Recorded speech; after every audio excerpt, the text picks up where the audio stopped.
Hello, Tim. Well, first of all, I'd like to say that I'm very honored to be with you this evening, and I know that I would not be standing here tonight if it wasn't for the help that I received from the Republican Liberty PAC during my campaign.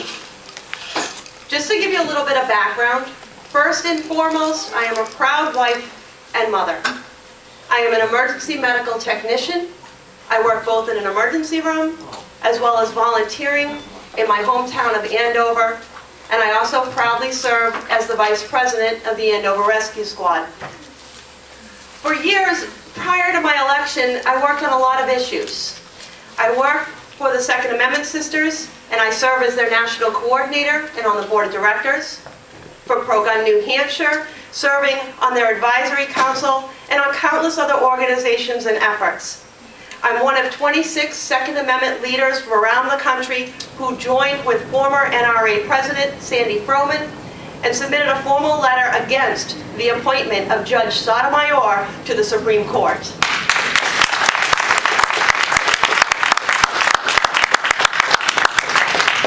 But I have to tell you that one of my most proudest moments was helping to found the Granite State ID Coalition and working to see Real ID defeated in New Hampshire.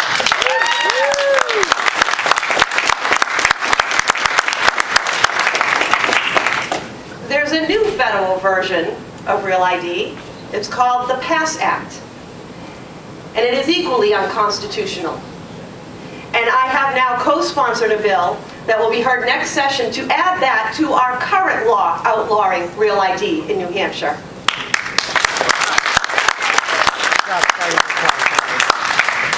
Some of these efforts helped me decide that I could make a difference, serving my community as a representative.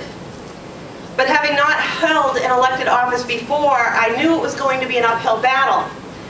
In fact, I was told that I could never win in Merrimack 6 as a Republican.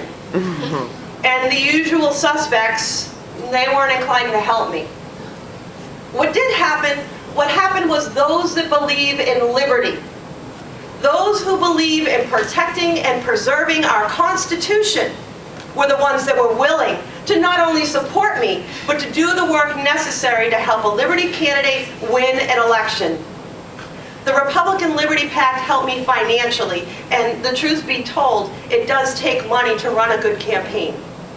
In my short tenure as a representative, I have helped defeat many bad bills, and I've worked to see others pass. I am personally introducing a bill next session to restore the rights of knife owners in our state that they have not had since 1955, and put the emphasis back on the criminals where it belongs.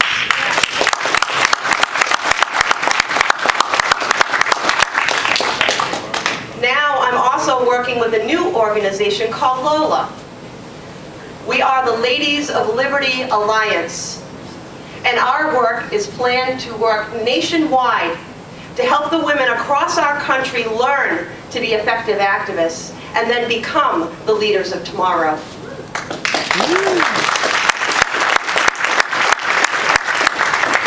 This path that I'm now on owes most certainly some credit to the Republican Liberty PAC. And I'd very much like to thank you for supporting them. And I hope that you will continue to give generously so that together we can see the liberty activists of today become the elected officials of tomorrow. Thank you. Jenn Coffey.